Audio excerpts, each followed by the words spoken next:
On a Friday morning in November 2001, a schoolteacher named Elena Bravo walked into her bank in Buenos Aires, handed the teller a withdrawal slip, and was told, politely, with apology, that her money was no longer available. She had done nothing wrong. She had simply trusted the wrong system at the wrong moment, and by then, there was no undoing either. Elena's story doesn't start on that Friday morning.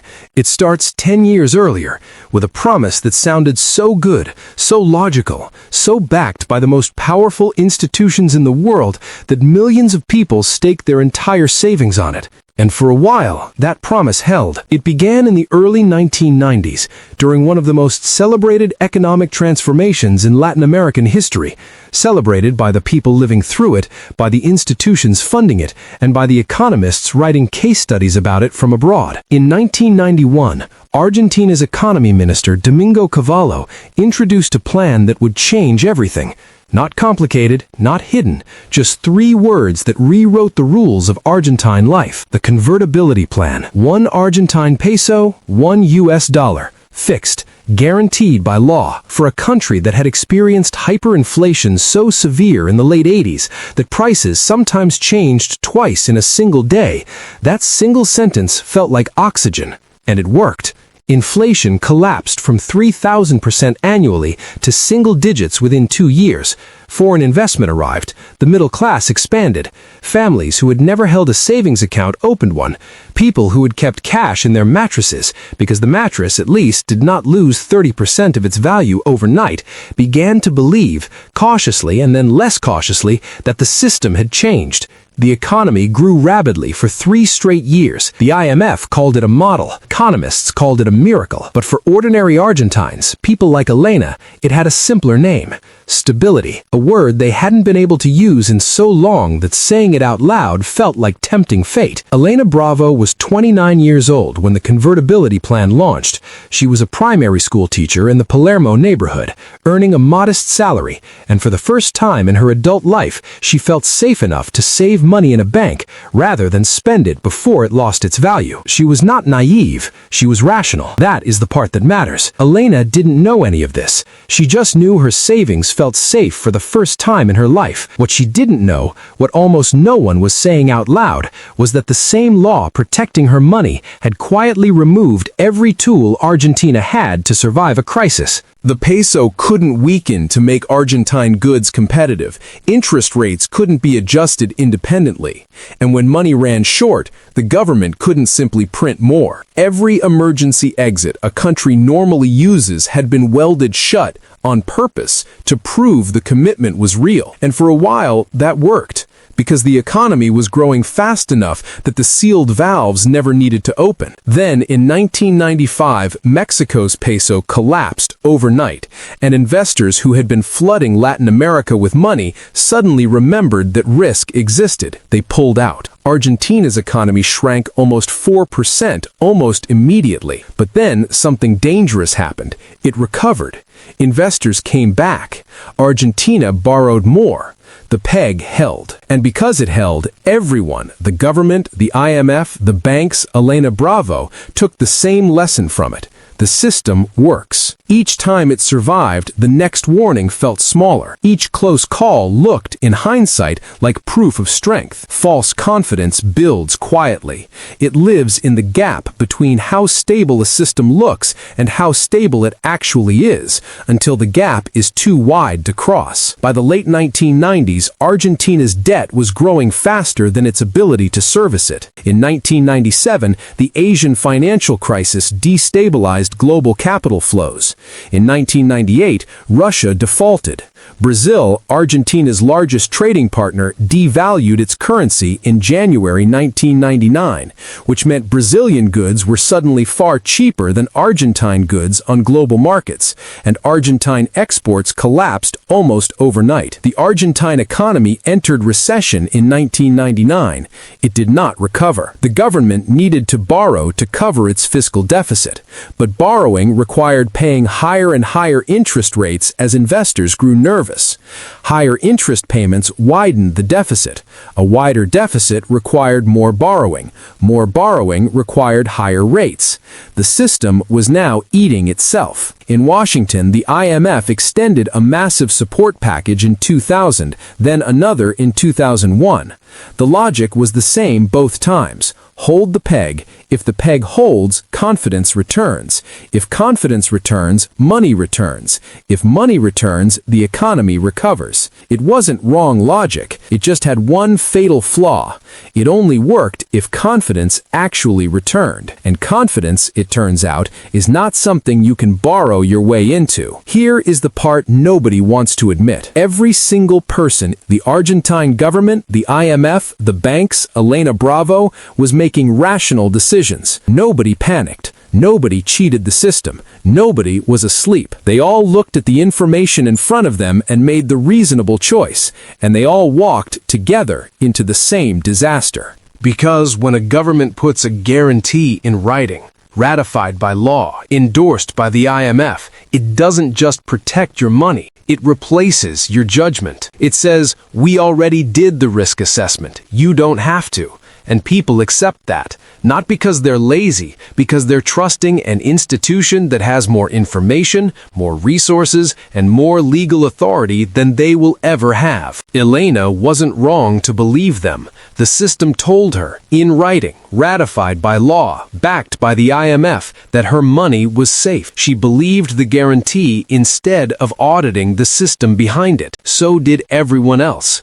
So would you. So would I. That is the most unsettling part of all. In late 2000, someone inside the system saw exactly what was coming.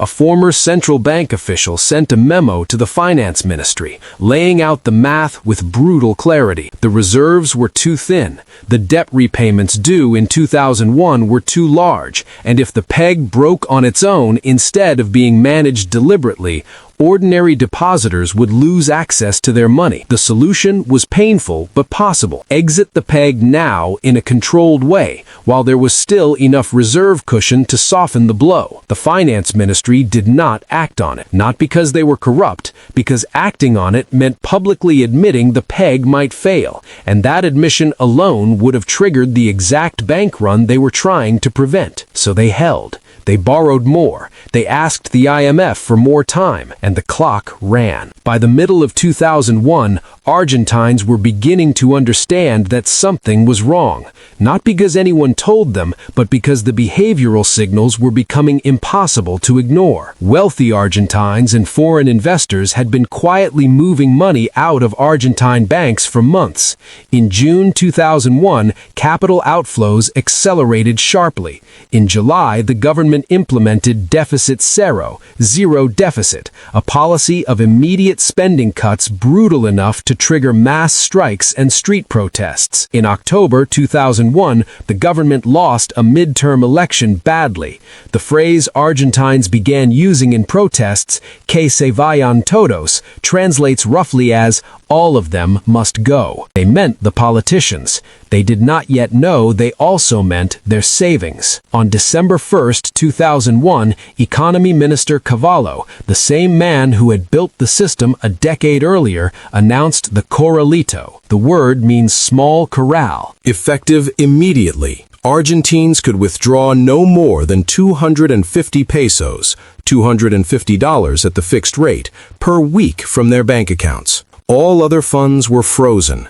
Capital transfers abroad were prohibited. The money was there, in the accounts, in the numbers on the statements, but it could not be touched. Elena Bravo had approximately 18,000 pesos in her account. She could access 250 of them per week. At that rate, retrieving her own savings would take 72 weeks, assuming the rate held, assuming the banks stayed open, assuming the pesos she eventually withdrew were worth what the government said they were worth. None of those assumptions would survive January. The streets of Buenos Aires in December 2001 were filled with the sound of pots and pans banged against balcony railings, the cacerolas.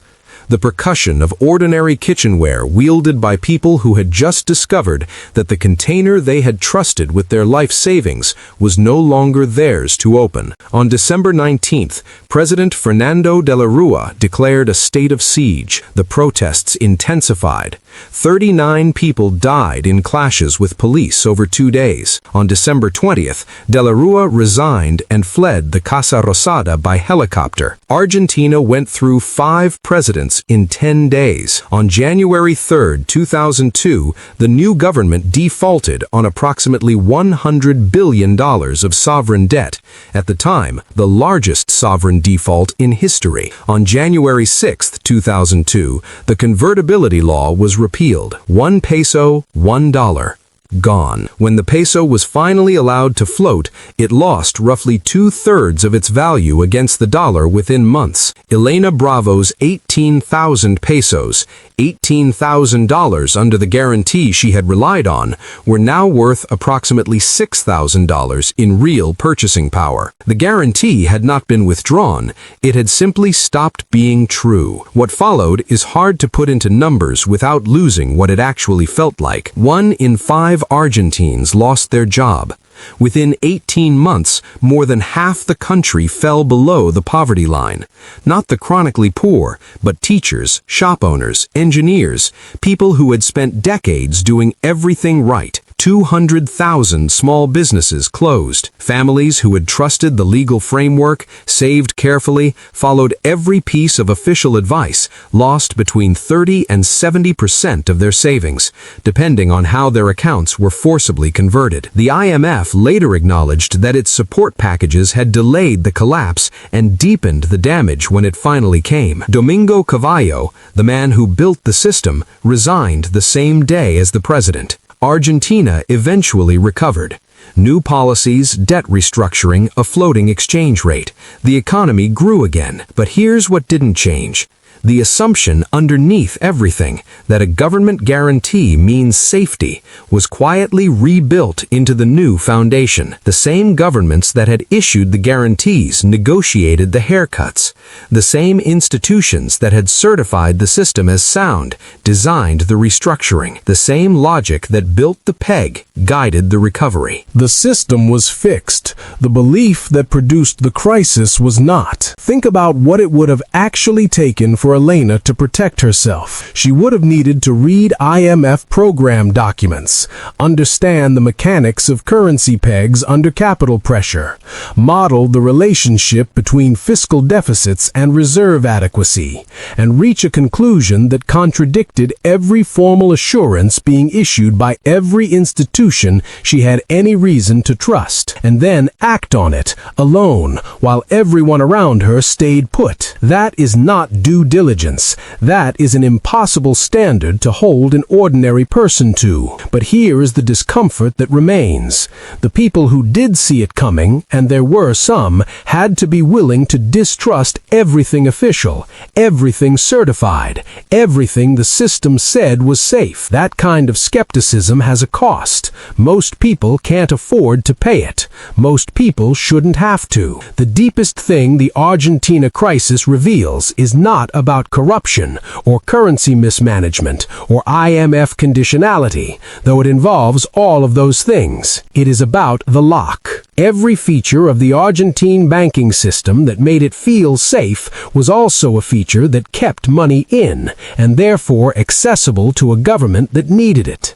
The legal guarantee was real. The convertibility law was real. The deposit insurance framework was real. They were also the mechanism. When the government needed to prevent a bank run, and they always need to prevent a bank run in a crisis, because a bank run is what turns a crisis into a catastrophe, the tools at their disposal were exactly the tools that locked the accounts. The Corralito was not a betrayal of the guarantee.